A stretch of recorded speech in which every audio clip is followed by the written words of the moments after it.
სემინარის შემდეგ ინტერესი ნამდვილად ჩანდა, შეკითხვები იყო და სურვილიც კი გაჩნდა, რომ სემინარი აი ამ თემაზე, რომელიც აქ არის წარმოდგენილი, გაგრძელდეს და კიდევ დეტალებშიც იყოთ ინფორმირებული. საშუალება მოგეცეთ, რომ დაკვირვებადი გახდეს და აქედან გამომდინარე მართვადიც კი.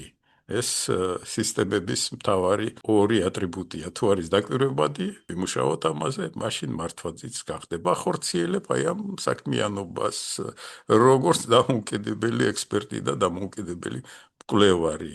არ დაგიმალავთ, რამდენიმე ორგანიზაციას შევთავაზე, კიდევ შევთავაზებ რამდენიმე ორგანიზაციას, სადაც კოლეგები, მეცნიერები მუშაობენ სხვადასხვა მიმართულების. ერთ-ერთი პროექტი არის დიასახლისებთან მუშაობა. ესეც მიდის ძალიან საინტერესოდ. ანუ პირველადი განათლების დონე რომ იყოს აწეული უფრო მაღლა და ოჯახი უკეთესად ზრუნავდეს თავის შვილების, ბავშვების, სკოლის მოსწავლეების ინტელექტუალურ განვითარებას. საქმიანობის სფერო და ის მისია, ის განხორციელებასაც ვაპირებ.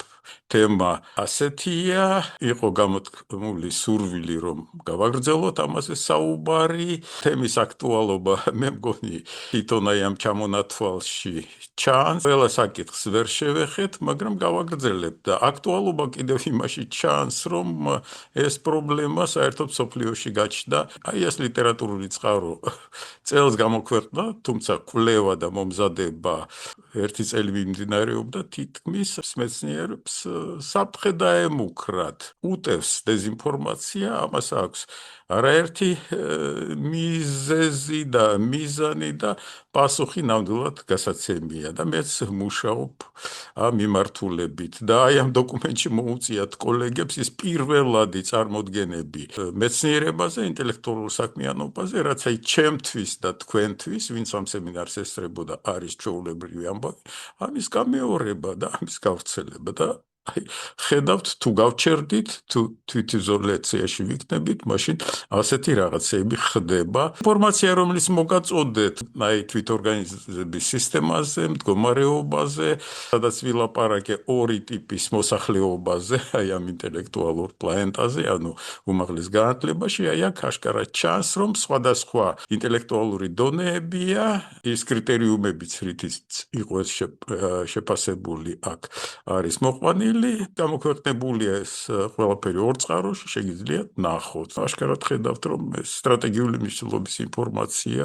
კანონზომიერება გამოჩნდა, ეს კანონზომიერება წლიდან წლამდე, აი ამ პერიოდის განმავლობაში მეორდებოდა და სხვა მოსაზრებებიც მაქვს მოყვანილი, რომ ეს ფუნდამენტური კანონზომიერება, რომელიც ახასიათებს თვითორგანიზებად სისტემებს. ორი ტიპის მოსახლეობა.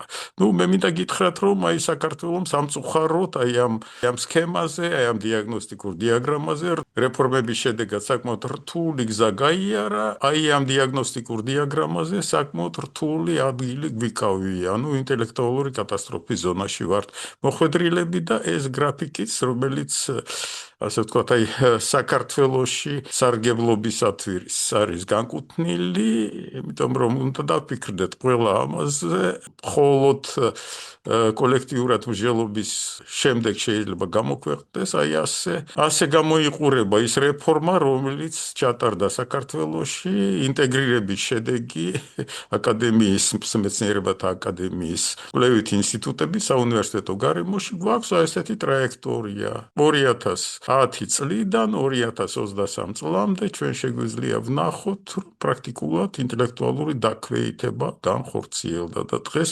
საკმაოდ ჩამოვრჩებით. როდესაც გაჩნდა უკვე ინტეგრირების გარკვეული შედეგი, ვიყავით იმ 1000-ულში, ანუ პირველ კატეგორიაში, მაგრამ 2015 წლის შემდეგ მოხდა ინტელექტუალური კატასტროფა, ერთი მძლავრი უნივერსიტეტის მაგივრად გაგვიჩნდა ორი უკვე სუსტი, მეორე კატეგორიაში მყოფი უნივერსიტეტი, კრიტიკული მასა, ინტელექტუალური ფორმის შესანარჩუნებლად აშკარად დაეცა და ამის შემდეგ მიდის ესეთი ევოლუცია. მაგალითისთვის კიდევ აი აქ ორი კავკასიის ქვეყანა მოვიყვანე უკვე 22 წლიდან 23 წლამდე რა ნახტომის გაკეთებას ცდილობენ, იმიტომ რომ ნახეს ეს პუბლიკაცია, ისეთ ადგილას იყო გაკეთებული და ისეთ დროს, რომ აქტუალური იყო ეს ყველაფერი აი ამ რეგიონისათვის.